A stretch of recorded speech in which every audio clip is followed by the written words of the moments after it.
caminho da paz. Buscas realmente viver em paz? É um desejo que invade a sua alma de forma incondicional? O que tens feito para chegar em tal estado da alma? O que tens buscado? As glórias da terra? Tem enxugado as lágrimas daqueles que sofrem? Tens levado consolo e uma palavra amiga aos infelizes? Tens levado o alimento para aqueles que têm fome? Tens saciado a sede dos sedentos? Tens sido um porto seguro para aqueles que estão atormentados? Levas um ombro amigo aos tristes? Encontrarás a paz distribuindo as bênçãos que estás ao teu alcance e que Deus te concedeu. A paz não se alcança com o dinheiro. A paz se busca com a alma em comunhão com Deus. Viver em paz é seguir os princípios do amor a Deus e ao próximo, além de amar a si mesmo.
A melhor oração é o amor. A melhor oração é o amor. Tu precisas orar, mas tu deves lembrar que a melhor oração é o amor. Caridade é também oração, gentileza, auxílio e perdão. São as preces sublimes do teu coração, gentileza, auxílio e perdão.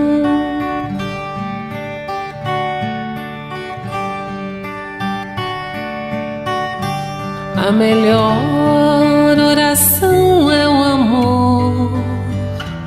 A melhor oração é o amor. Tu precisas orar, mas tu deves lembrar que a melhor oração é o amor.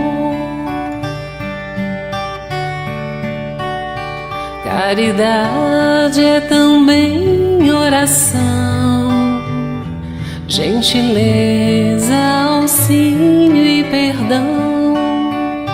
São as preces sublimes do teu coração, gentileza, auxílio e perdão. Gentileza, auxílio e perdão.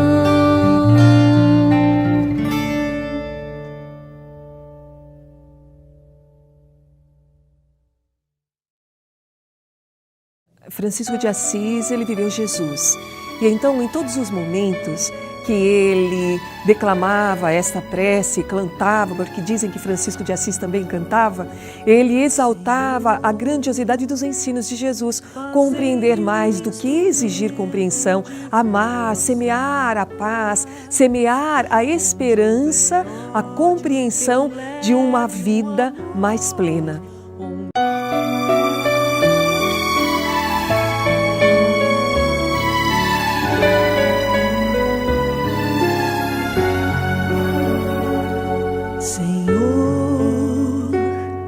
Fazei-me um instrumento de vossa paz. Onde houver ódio, que eu leve o amor. Onde houver ofensa, que eu leve o perdão. Onde houver discórdia, que eu leve a união. Onde houver dúvida, que eu leve a fé. Onde houver erro, que eu leve a verdade. Onde houver desespero, que eu leve a esperança. Onde houver tristeza, que eu leve a alegria. Onde houver trevas, que eu leve a luz.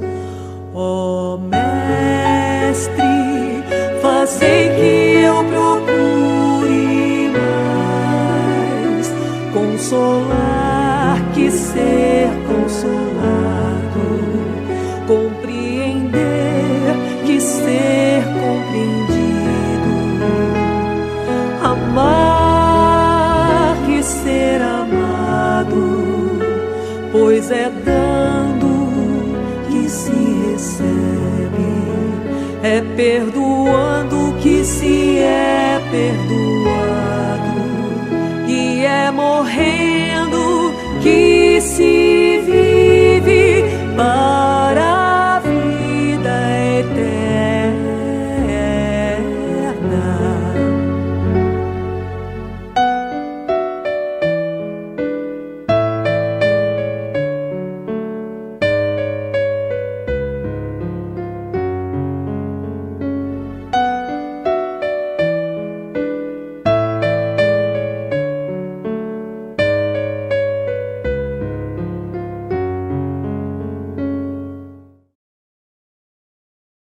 Pão Nosso, ditado pelo Espírito Emmanuel. Psicografia de Francisco Cândido Xavier. Magnetismo pessoal. E toda a multidão procurava tocar-lhe, porque saía dele uma virtude que os curava a todos. Lucas 6,19. Na atualidade, observamos toda uma pleiade de espiritualistas eminentes espalhando conceitos relativos ao magnetismo pessoal com tamanha estranheza, qual se estivéssemos perante verdadeira novidade do século XIX. Tal serviço de investigação e divulgação dos poderes ocultos do homem representa valioso concurso na obra educativa do presente e do futuro. No entanto, é preciso lembrar que a edificação não é nova. Jesus, em sua passagem pelo planeta, foi a sublimação individualizada do magnetismo pessoal em sua expressão substancialmente divina. As criaturas disputavam-lhe o encanto da presença, as multidões seguiam-lhe os passos, tocadas de singular admiração. Quase toda a gente buscava tocar-lhe a vestidura. Dele emanavam irradiações de amor que neutralizavam moléstias recalcitrantes. Produzia o mestre espontaneamente o clima de paz que alcançava quantos lhe gozavam a companhia. Se pretendes, pois, um caminho mais fácil para a eclosão plena de tuas potencialidades psíquicas, é razoável aproveites a experiência que os orientadores terrestres te oferecem, nesse sentido, mas não te esqueças dos exemplos e das vivas demonstrações de Jesus. Se intentas atrair, é imprescindível saber amar. Se desejas influência legítima na terra, santifica-te pela influência do céu. Emmanuel.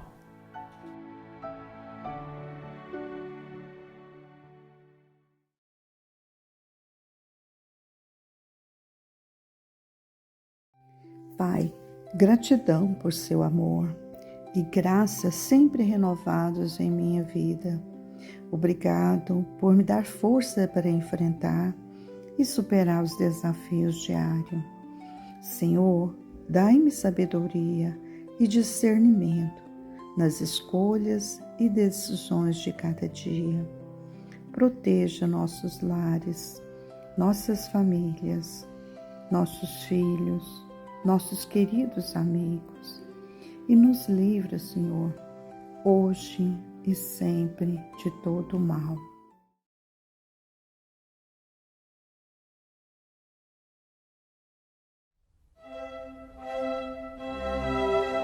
Estudando o Livro dos Espíritos com Allan Kardec.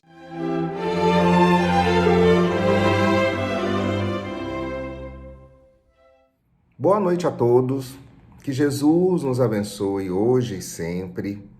E vamos conversar nessa noite sobre a questão 216 do Livro dos Espíritos, que está lá na parte 2ª, do mundo espírita ou mundo dos espíritos. No capítulo 4, certo? Da pluralidade das existências, para essências físicas e morais. E a questão 216 é a seguinte: em suas novas existências, conservará o espírito traços do caráter moral de suas existências anteriores, né? Ou seja, o espírito vai trazer consigo os traços, né, adquiridos nas suas existências vividas anteriormente. E a resposta que foi dada a Kardec foi a seguinte: isso pode se dar, mas melhorando-se, ele muda. Pode também acontecer que sua posição social venha a ser outra. Se de senhor passa a escravo, inteiramente diversos serão os seus gostos e dificilmente os reconhecereis. Sendo o espírito sempre o mesmo, nas diversas encarnações podem existir certas analogias entre as suas manifestações. Se bem que modificadas pelos hábitos da posição que ocupe, até porque um aperfeiçoamento notável lhe haja mudado completamente o caráter, porquanto de orgulhoso e mau pode tornar-se humilde e bondoso, desde que se arrependeu. Ou seja, o caráter, ele acompanha a gente, né, desde as nossas outras vivências anteriores, porém ele vai se modificando, ele vai se adaptando. E aí, com essas modificações, né, daquele caráter que às vezes era muito orgulhoso, né, muito desviado de acordo com a posição que ele vai ocupando nas existências futuras, ele vai modificando, ele vai se aprimorando. Então, é isso a resposta que ele nos trouxe, né? Que o nosso caráter vai se modificando. E Miramês completa ainda essa questão. Ele traz para a gente um comentário que é o seguinte: certamente que o caráter moral acompanha a alma depois do túmulo. Não obstante a vida, obedecerá à força do progresso, e esse caráter se modifica diante das diversas modalidades diferentes do que encontra no caminho. Se em uma existência o espírito adquiriu pelos seus esforços no bem, a paciência, a dedicação, o trabalho honesto, a compreensão, a fé e a caridade e o amor, certamente que isso não foi produto somente daquela existência ou vivência. Essas virtudes são filhas das vidas que o Espírito viveu. Que o Espírito viveu na carne e no mundo espiritual. Isso é fruto da maturidade. Quando vem em outra existência corporal, o Espírito não pode se esquecer dessas qualidades conquistadas. Mesmo que surgir na Terra, mesmo em que ele se surgir na Terra, em difícil condição social, nascendo em favelas ou mesmo no campo, ele não deixará de ser uma criatura virtuosa. Se a vida o colocar no seio de uma família abastada, ele não mudará a sua estrutura espiritual. Continuará a ser o mesmo, pelo reflexo da consciência e no dia a dia que vive. Da mesma forma, se é a ignorância que predomina o espírito, no espírito, o espírito conserva o atavismo, de sorte que essa ignorância o guiará em outras vidas. Mesmo que renasça em família virtuosa, fará com frequências as coisas que a virtude desaprova. Entretanto, nunca devemos generalizar ideias, pois o espírito pode, de uma hora para outra, começar a modificar a sua vida, alcançando qualidades enobrecidas. A maturidade pode surgir de momento a momento, mas nunca que seja filha dádiva, e sim conquista de passo a passo, de dia a dia. A alma somente esquece o mal que por ignorância faz, nunca o bem.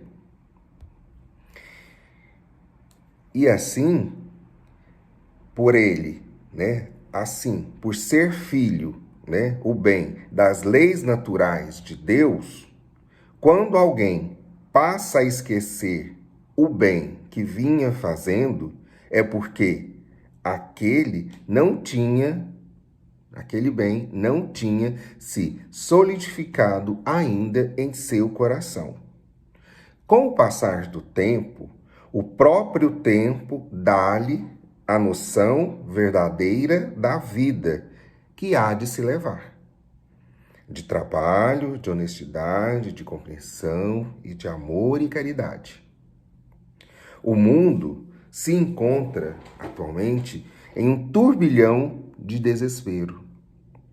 A humanidade sofre de todas as maneiras por se alimentar do orgulho e do egoísmo, de forças negativas que são devoradoras das qualidades enobrecidas.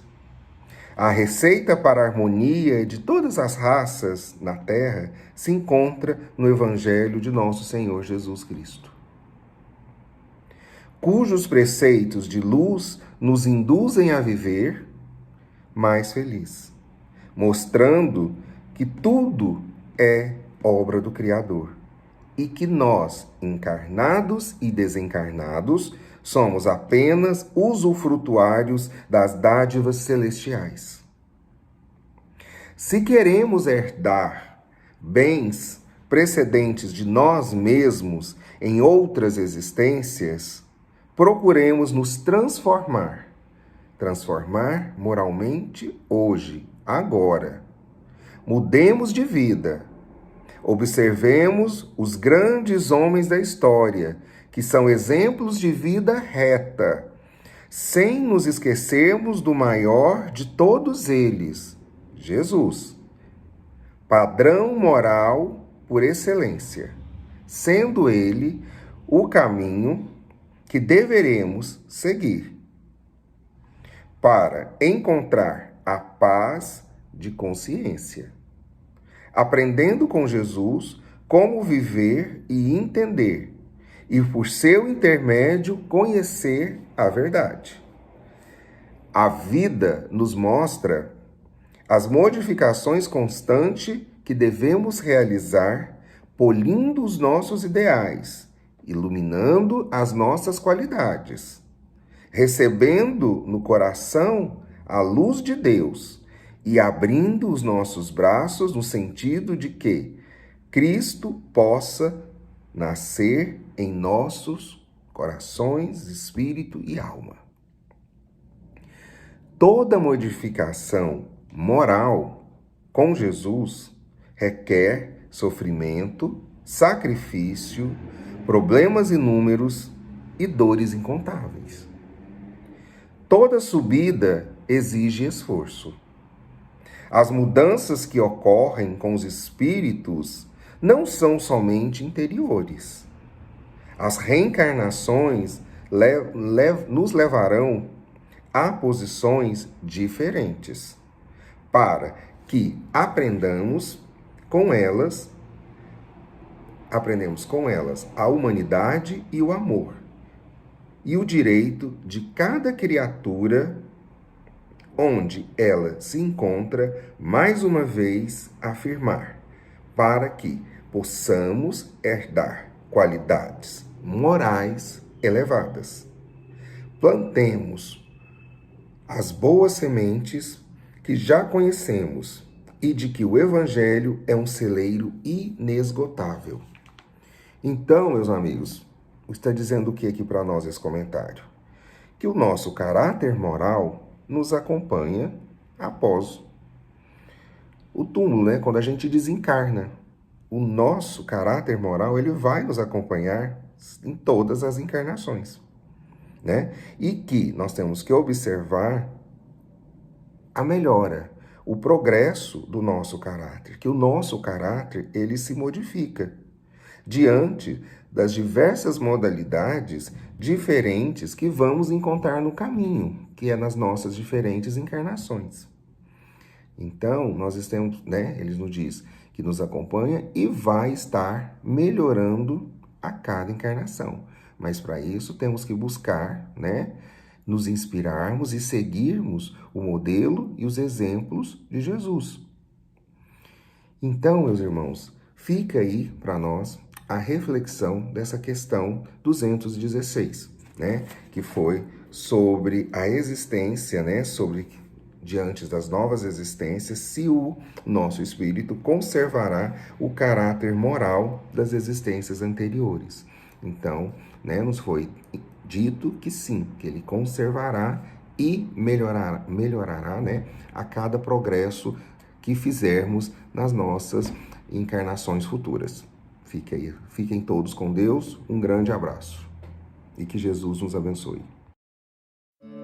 Acompanhe agora mais um tema doutrinário do Evangelho de Jesus.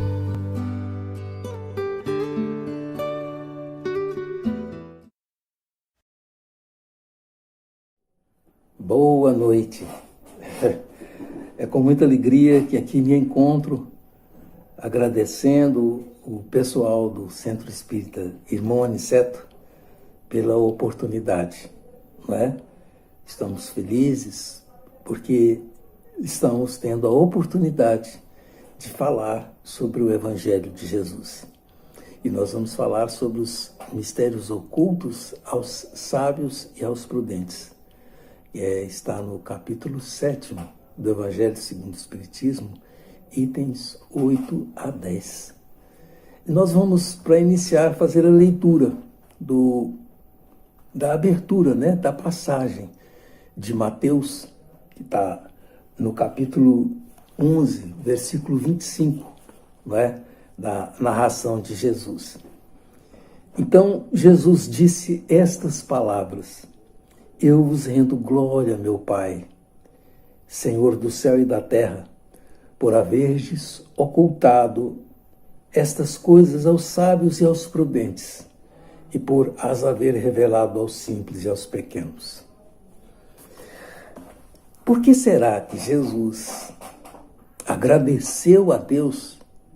É algo interessante isso. Por que Jesus agradeceu a Deus por ele não ter aberto mais ostensivamente para os considerados sábios e prudentes e preferiu trazer os seus ensinos para os mais simples? Alguma versão, em outra tradução do Evangelho, fala mistérios ocultos aos doutos e aos prudentes. Doutos eram considerados os sábios da época, e prudentes no sentido daqueles que eram os mais orgulhosos. A etimologia tem seus mistérios, suas transformações. Então a prudência era aquele que era cheio de si, ele tinha uma certa prudência em não misturar-se com os outros, por exemplo. Então, prudentes nesse sentido, porque a prudência, em outro aspecto, a gente deve fazer tudo com prudência, né? Sermos precavidos. Mas a expressão para a época não era bem essa, para a gente entender. Então, Jesus louvava o Criador por escolher os simples e não aqueles que eram doutores, sábios. E eles eram sábios aparentemente, como acontece na maioria das vezes, de muitas criaturas tituladas, mas que a verdadeira sabedoria elas não têm, porque o próprio conhecimento humano foi desvendando, né, em termos de conhecer a cognição e a capacidade de compreender das criaturas, e hoje é sabido que entende-se as coisas não simplesmente pelo cérebro, mas pelo coração também. E o que é sábio é aquele que concilia as duas coisas. Ou seja, ele tem o cérebro preparado para resguardar ensinamentos, que é uma sabedoria que pode ser importante, interessante, que é necessário instruí-los, não é? Mas que sem a simplicidade, sem que isso seja também conhecimento do coração, da alma, não é o verdadeiro conhecimento. Só para a gente entender, Nicodemos era um douto, não é? Um doutor da lei. Mas o que é que aconteceu com ele? Ele não tinha entendido aquilo que pessoas muito mais simples que ele, pessoas do povo, entendiam sobre a encarnação. Então, esse é um exemplo bom para a gente passar, não é? Então, quando Jesus ensina isso, e o que está no Evangelho é para nós todos, nós devemos estabelecer as proporcionalidades do grau de envaidecimento que podemos ter com aquilo que já aprendemos. Porque, se for pensar assim em termos de entendimento, o espírita é, em muitas situações, detentor de conhecimentos que outros não têm. Então, não vamos imaginar que as lições do Evangelho estão apenas para certos tipos de pessoas. Sempre que estudarmos o Evangelho, vamos estabelecer as proporcionalidades para ver onde é que nós nos encaixamos. Não é?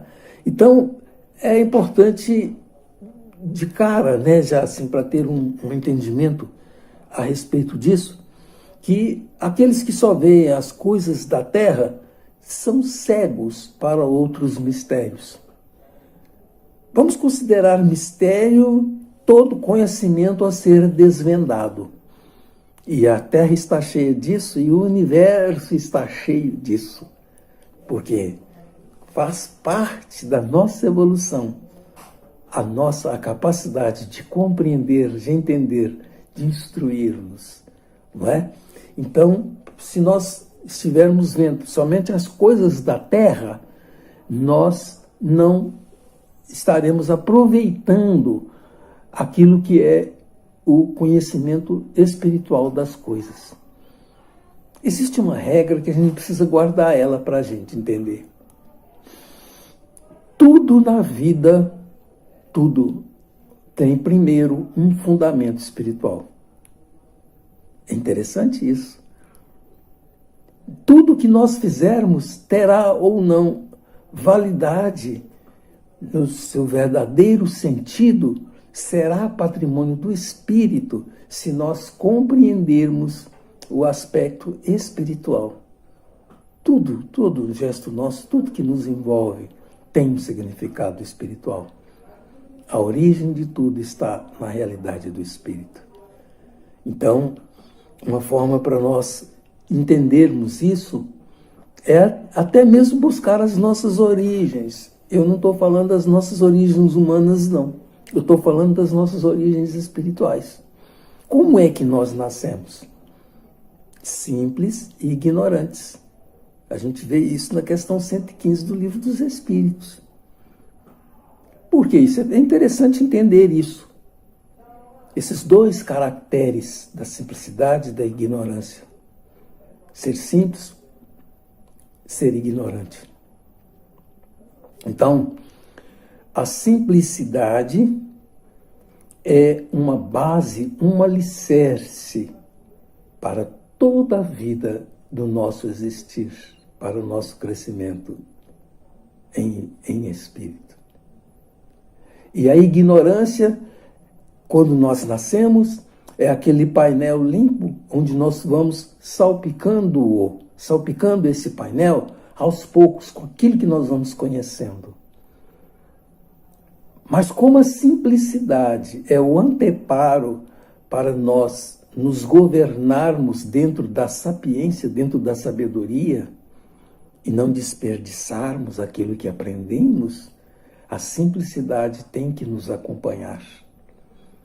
Tudo aquilo que extrapola e é ostensivo é maculado pela nossa forma imediata de ver as coisas, de sentir as coisas.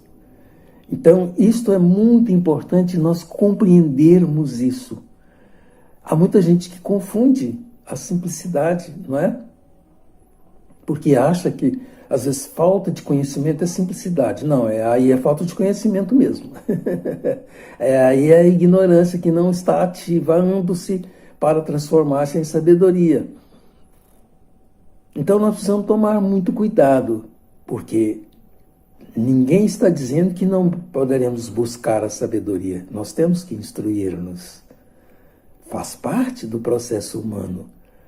Mas, às vezes, há criaturas que são capazes de apreender as coisas de uma tal forma, quando não têm oportunidade do academicismo, dos títulos de sabedoria, e que apenas pelo seu coração, apenas em espírito, são capazes de perceber a essência de cada coisa e compreendê-la melhor do que os chamados de sábios, os aparentemente sábios, dos quais Jesus falava. Então é importante, né? Os cenários e os estímulos mais adequados para o homem na Terra são os cenários e os estímulos da simplicidade. É por isso que nós vamos crescendo assim. Quando a criatura cresce, saindo da vida simples e vai galgando posições, nós conhecemos pessoas assim.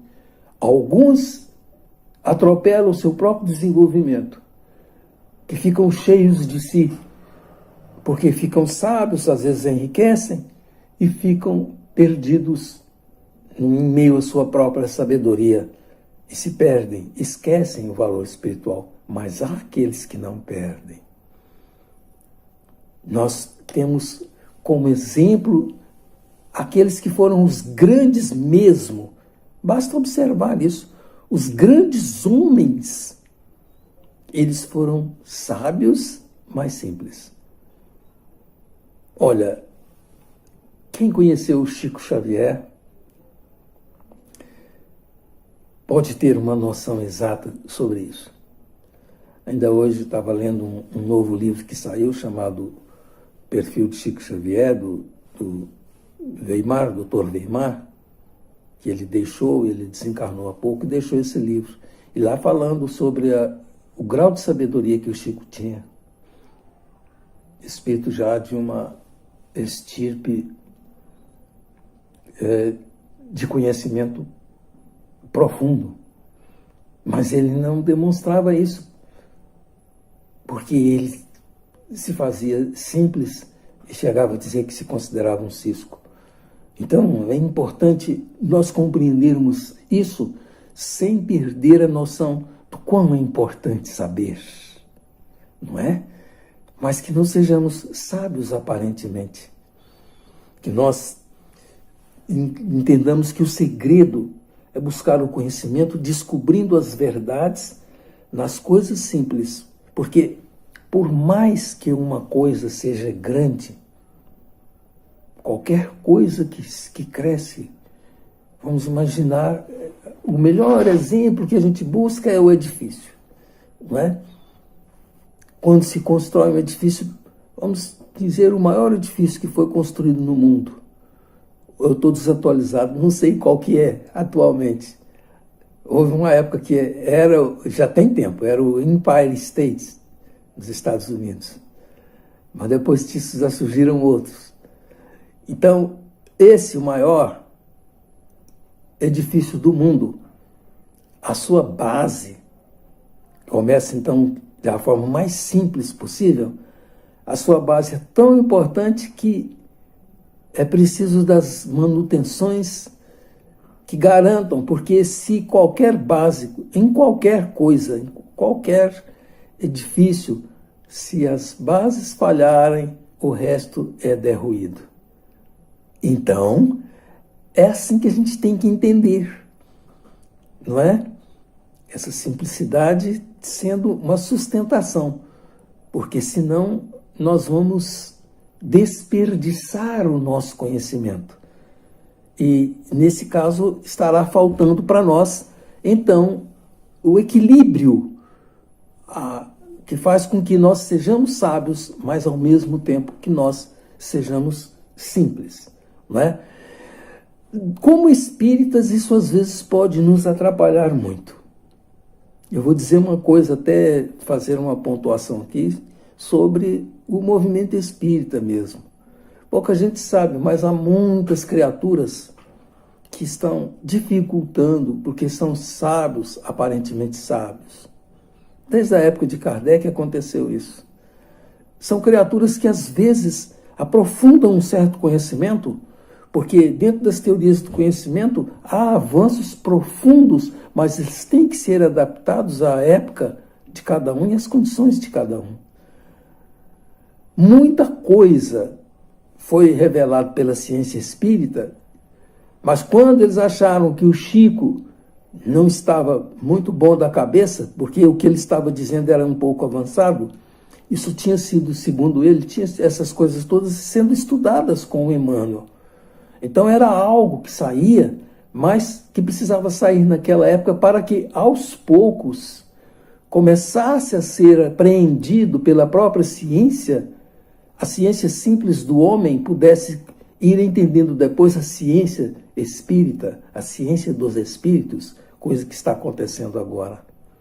E tudo aquilo foi revelado, mas aí havendo um controle universal por parte da espiritualidade.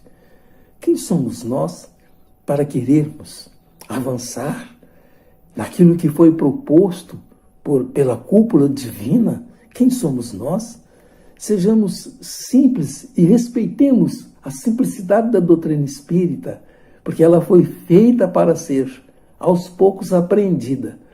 Quanta coisa ainda dentro da doutrina espírita nós não sabemos. E surgem aqueles que querem tumultuar, porque são sábios, aparentemente sábios. Então, é importante isso. Quanto menos avançado espiritualmente, mais valor às coisas da terra a gente dá e mais valor àquilo que nós conhecemos como sendo a nossa verdade.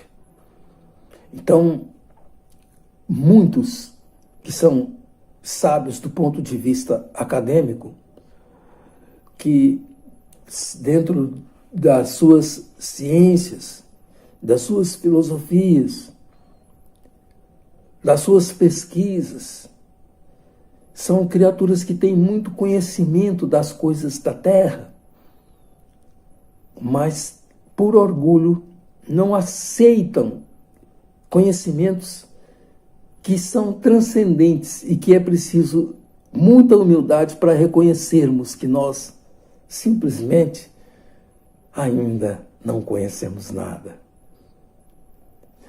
Falando nisso, eu vou falar uma coisa para vocês.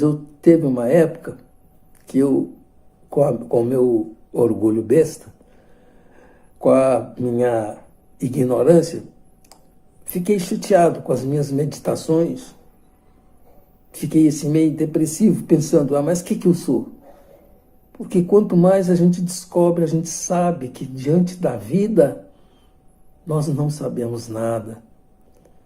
Dá para imaginar o que é mesmo sabedoria? Até chegar aos mundos divinos? Não dá, não é? Mas é preciso conhecer o nosso estágio. Então não vamos querer ser além daquilo que nós ainda não somos. Vamos imaginar desse jeito, não é? Então, nós ainda somos muito dependentes das convenções da Terra. Esse terra-terra, das coisas imediatas, né? E isso limita os nossos horizontes. A criatura, eu penso muito sobre isso, eu fico às vezes pensando, gente, o que seria de mim se não fosse o Espiritismo? Como eu me comportaria? Por isso que a gente precisa compreender os aparentemente sábios, porque eles não têm aquilo que nós recebemos do Espiritismo. Não tem respostas que para nós são respostas sublimes para a nossa vida, que nos enriquecem, que justifica para nós a nossa própria vida e estabelece a simplicidade da nossa vida como algo supremo e bendito, por onde nos é possível receber todos os estímulos a fim de serem trabalhados. Ai de nós se tivéssemos que trabalhar com as coisas que estão fora do nosso alcance, da nossa simplicidade. Não daria certo. Nós não damos conta. Então é trabalhando as coisas simples e imediatas da nossa vida que nós vamos encontrar as respostas para tudo aquilo que nós queremos solucionar. Então, não vamos deixar que aconteça conosco aquilo que acontece com as criaturas que vão sendo muito aplaudidas pelo mundo, não é? Que é uma excitação do seu próprio orgulho, da sua vaidade. É preciso, então, arregimentar a nossa vida dentro daquilo que ela nos oferece. Assim a gente é mais espontâneo. A simplicidade não tem outros arroubos que não aquilo que é nosso, que é do nosso ser. Então é preciso entender isso para que nós possamos ir levando a vida na maior beleza. A vida se torna bela pelas conquistas. Às vezes são conquistas simples e cada qual muito mais bela do que aquelas conquistas ostensivas que faz com que a criatura se sinta entediada pelo próprio sucesso. Olha só que coisa interessante. Há situações assim. Há situações em que a vida se torna vazia porque o sucesso, que é uma coisa, quando o sucesso é exclusivamente das coisas da terra, ele se torna vazio depois, porque tem limite, não se sustenta, se perde nas convenções humanas, porque ser aplaudido pelos homens nada mais do que uma efêmera passagem. Depois tudo acaba, tudo se modifica. Então é importante nós lembrarmos sempre disso, para na nossa consciência estabelecermos, então, novos procedimentos. Eu sempre gosto, porque eu ainda quero contar um caso, eu não controlei o tempo, eu faltei com isso agora. Não, mas agora observei aqui, está sendo controlado, que bobagem é essa? Então tá bom. Então, vejam vocês que coisa interessante.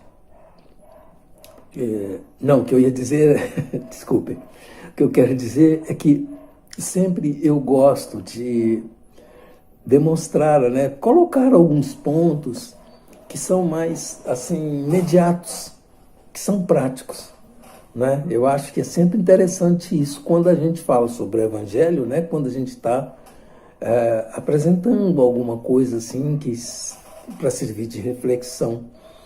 Eu acho que é mais prático, é mais didático. Então eu quero passar aqui agora algumas coisas que diz respeito à postura que nós devemos assumir, né, diante da vida, para alcançarmos a condição daqueles simples que Jesus gostava, dos quais Jesus gostava, né? Então, vamos, na nossa vida, agir de tal forma sem querer estar sabendo mais do que os outros. Eu não disse que há proporcionalidades. Nós temos os nossos momentos, mesmo que sejam simples, passageiros, mas nós temos os nossos momentos em que nós somos ostensivos no nosso saber. Quando está um grupo reunido e as pessoas mostrando pontos de vista, mas como as criaturas têm necessidade de mostrar o seu ponto de vista, querendo, às vezes até inconscientemente, não é uma coisa muito clara, mas aquela necessidade de mostrar-se mais sábio do que os outros. Há alguns que ficam desesperados, nem deixam os outros falarem, porque ele quer impor aquilo que ele conhece. Então, que nós sejamos simples, porque para tudo há um momento, não é? Em muitas circunstâncias, nós temos que aguardar o momento certo de dar a nossa opinião. Os sábios faziam isso.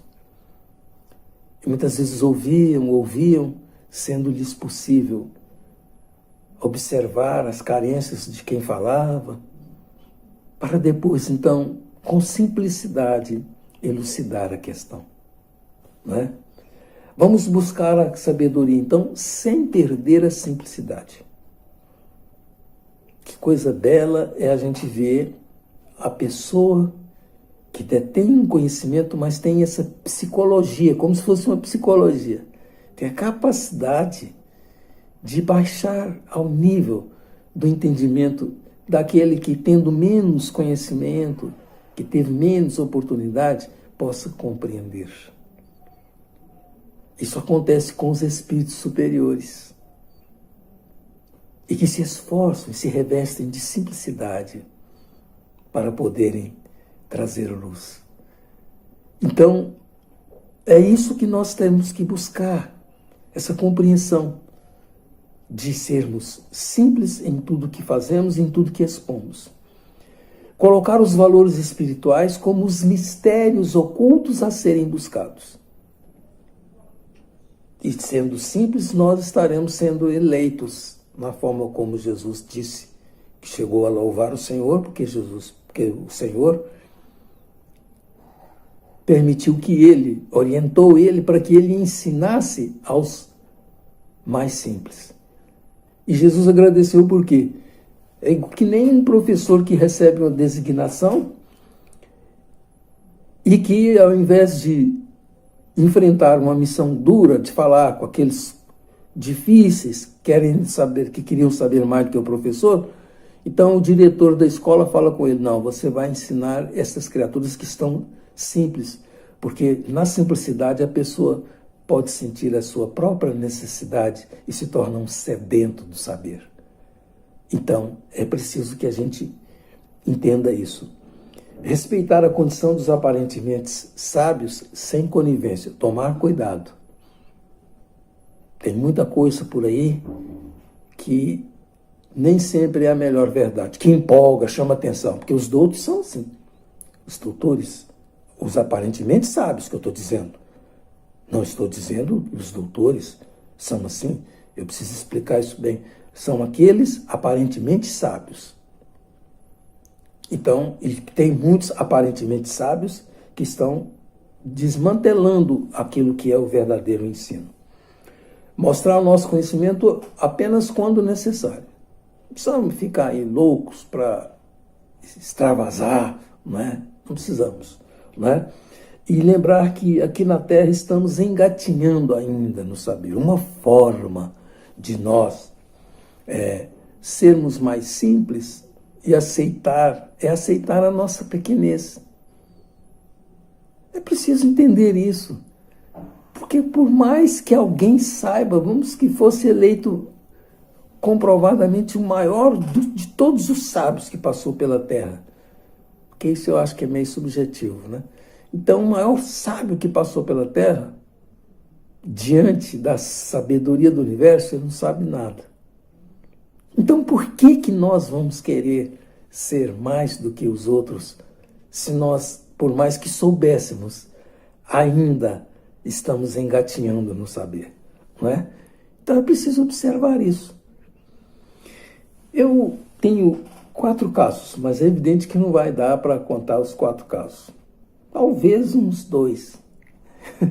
Eu não sei, né? Eu não quero que fique muito maçante e tal, mas eu acho que o caso é interessante. O primeiro é o seguinte, eu militava no Centro Espírita Amor e Caridade, e o seu Atajiba, pessoa que Deus o tenha, né? Já desencarnou há alguns anos, deu saudade dele, nosso amigo. Então, um dia ele falou, Eurípides, tem uma reportagem aqui, me mostrou, ele recortou de um jornal uma reportagem que tinha saído de Minas Gerais, um acontecimento lá em Belo Horizonte.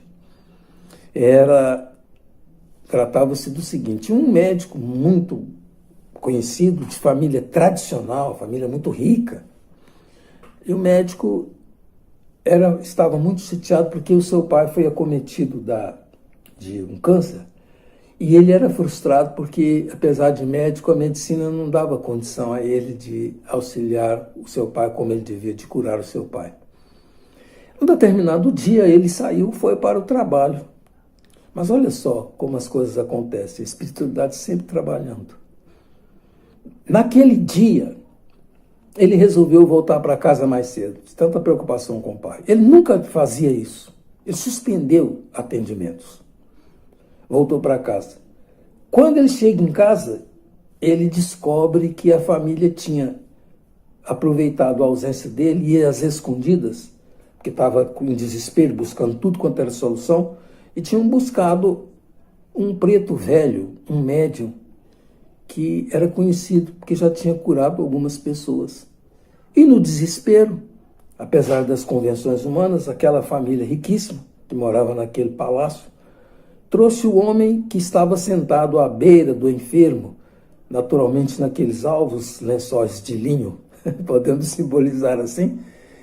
E quando ele chega e vê aquilo, ele fica desesperado, o médico.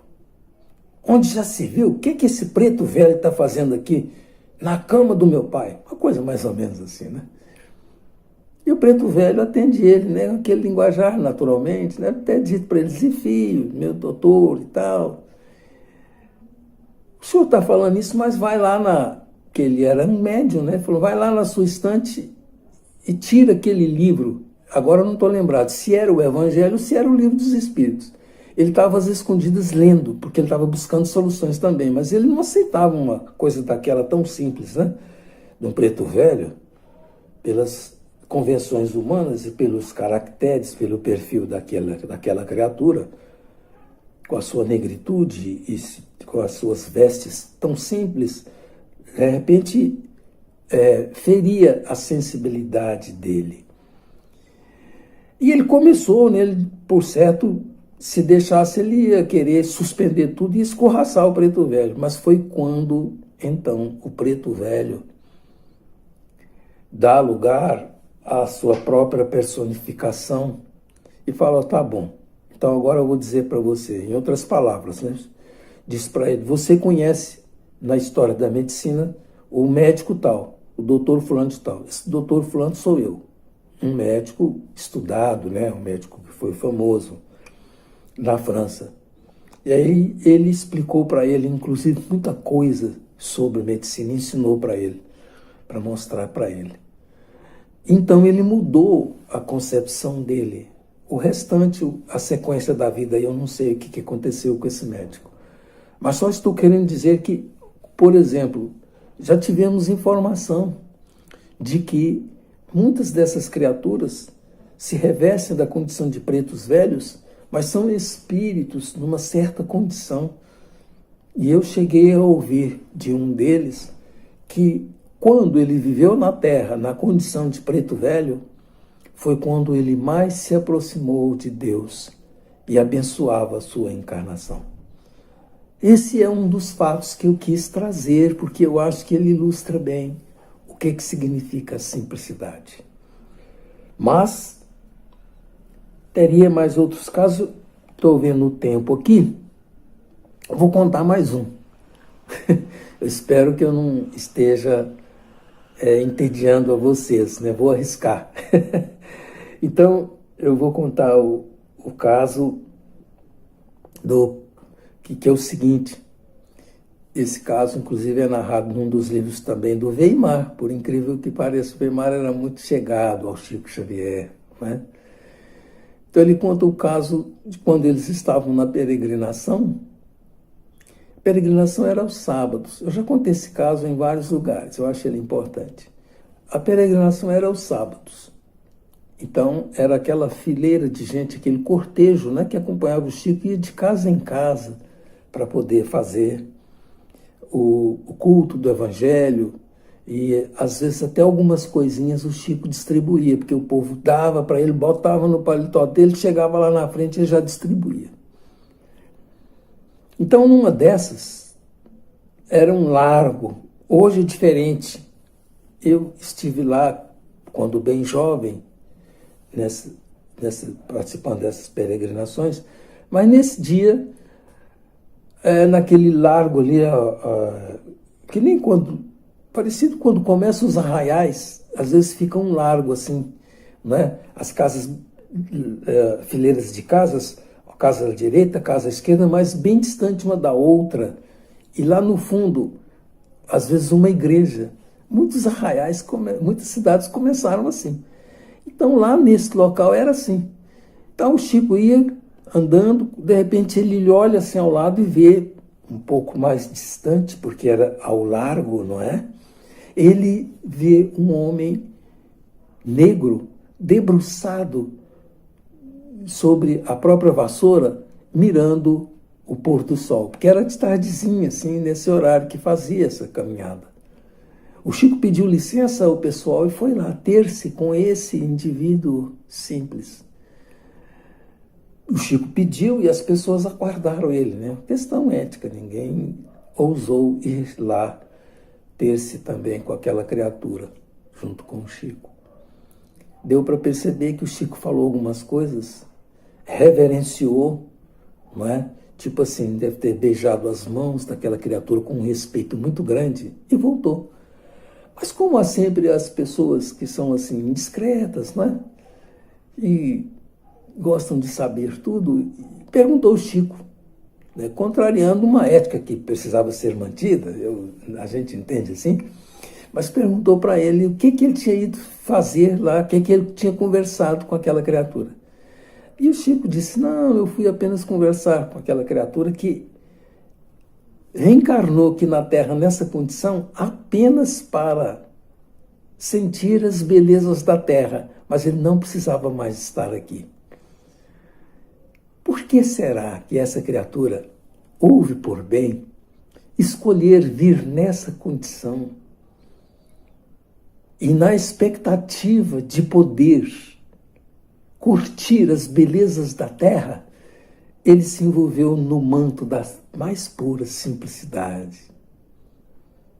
Sabe-se lá o que é viver, estar na Terra sem depender mais da Terra? Qual seria o manto a ser escolhido por qualquer espírito? Poderíamos imaginar os mantos aveludados, os chamados príncipes, ou dos que comportam togas nos seus ministérios. Mas ele não. Ele escolheu a roupa de um gari. Então, é importante nós observarmos isso sem confundir as coisas. Lidar com a própria sabedoria, buscá-la.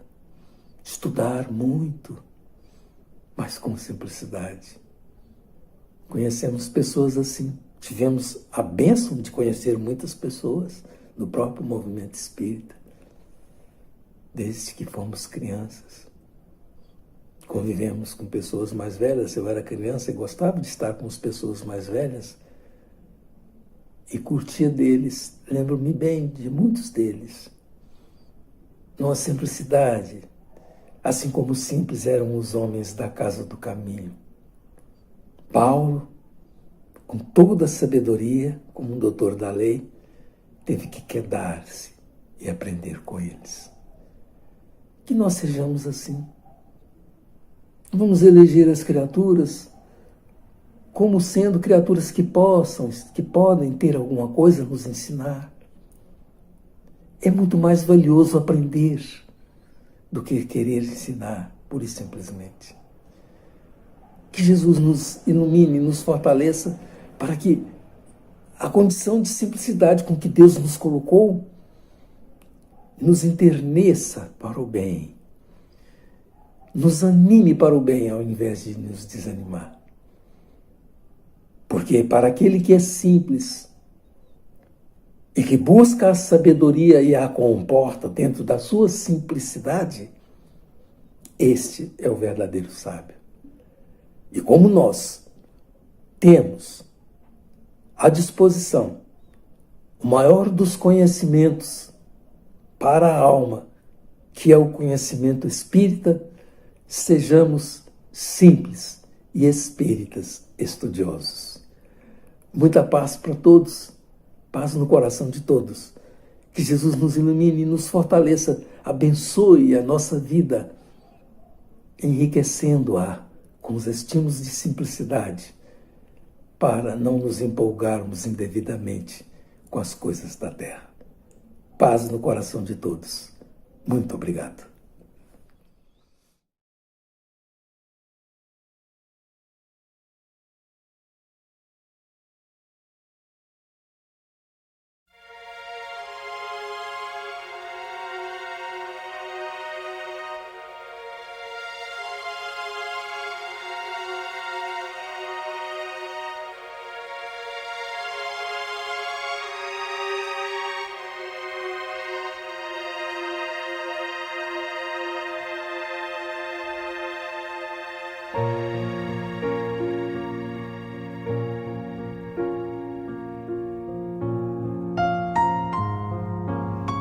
Queridos irmãos em Cristo, nesse momento de suave meditação, pedimos a presença de espíritos amigos para esse passe.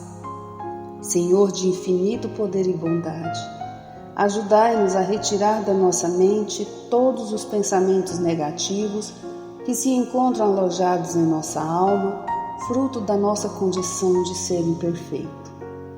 Que ideias de vingança, pensamentos inferiores e egoístas sejam afastados da nossa mente. Que os desequilíbrios emocionais, ansiedade, impaciência e estresse sejam corrigidos, visando uma nova harmonia do nosso ser. Que todas as doenças alojadas em nosso corpo tenham seu mecanismo de enfermidade interrompido no nosso sistema de defesa orgânico e inicie a revitalização da nossa saúde. E assim, meu Pai Celestial, com suas bênçãos e as energias luminosas e curativas de seus missionários, possamos receber as melhores vibrações energéticas através deste passe e que essas vibrações venham em forma de ideias edificantes, de otimismo, alegria e nos fortaleça para o perdão, a paciência e a serenidade necessárias à resolução de nossos problemas e provações.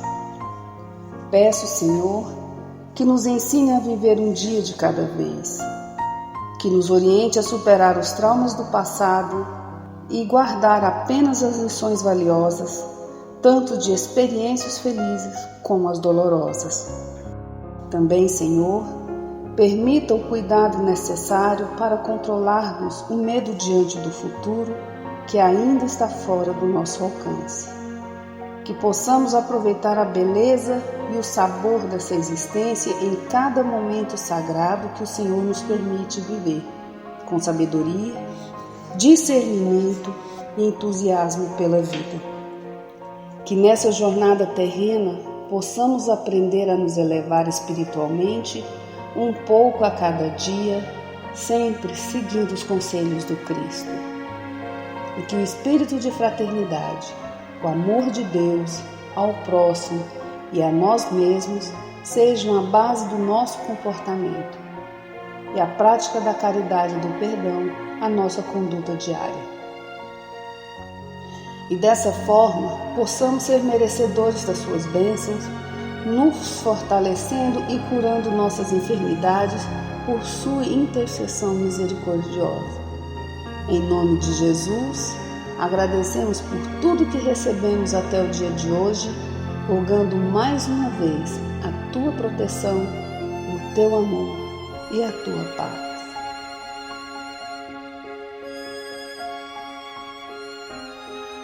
E continuando nessa vibração de amor, nós agradecemos aos bons espíritos que se dignaram de comunicar-se conosco e lhes rogamos que nos ajude a pôr em prática as instruções que nos deram e façam que ao sair daqui, cada um de nós se sinta fortalecido para a prática do bem e do amor ao próximo.